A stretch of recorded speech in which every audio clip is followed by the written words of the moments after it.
virgule, etc. dans les pas de Roger Vivier. C'est Roger Vivier qui a inventé la mode dans les souliers. Il y avait toujours un petit détail qui faisait le charme de l'objet. C'est émouvant d'être là parce que c'est quand même la première rétrospective sur Roger Vivier depuis qu'on a relancé Roger Vivier en 2003. C'est une sélection de différents musées, de différentes provenances, comme le Metropolitan Museum, le musée Bata à Toronto, il y a le musée de Romans, il y a les propres archives que nous avons pu récupérer et un très joli prêt de la Fondation Saint-Laurent-Pierre-Berger. Il y a 170 pièces dans l'exposition. L'exposition qui couvre toutes les périodes, non seulement celle de Roger Vivier, le fondateur de la maison, mais également les créations de Bruno Frisoni, qui est venu redonner une lecture de l'œuvre de Vivier. Une paire de chaussures, c'est une petite sculpture. Ça a été une évidence en découvrant la qualité des pièces et puis leur degré de raffinement ou de sophistication qu'il s'agissait d'œuvres d'art, même s'il s'agit de chaussures, et qu'il fallait les traiter comme des œuvres d'art de musée. Un vrai musée dédié à l'œuvre de Vivier.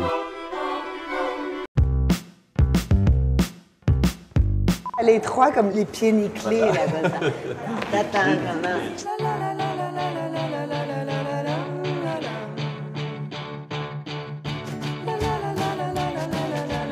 Ça, c'est magnifique.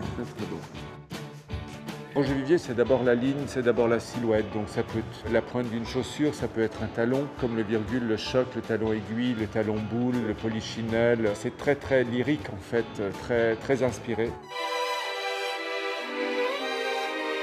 Non, mais c'est ça qui fait le luxe, c'est des petits détails comme ça.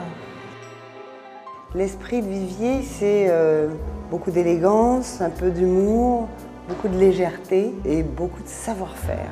C'est amusant d'ailleurs de voir que le travail de Bruno Frisoni s'inscrit parfaitement dans la continuité, dans une espèce de ligne totalement cohérente. Il y a une richesse, il y a une production, il y a des nouveautés. Mais tout va très bien ensemble. J'adore celle-ci aussi. Là, c'est une véritable sculpture. C'est ça qui est merveilleux chez Vivier, c'est d'avoir tous ces mondes différents.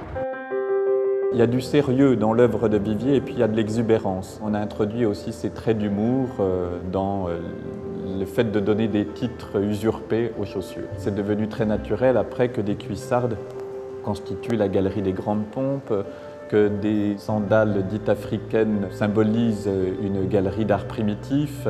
Il y a beaucoup de chaussures noires qui me faisaient penser étonnamment à une école hollandaise. Donc moi je crois que s'agissant de la mode, on peut se permettre aussi de réintroduire la poésie, que cela signifie pour justement créer une émotion.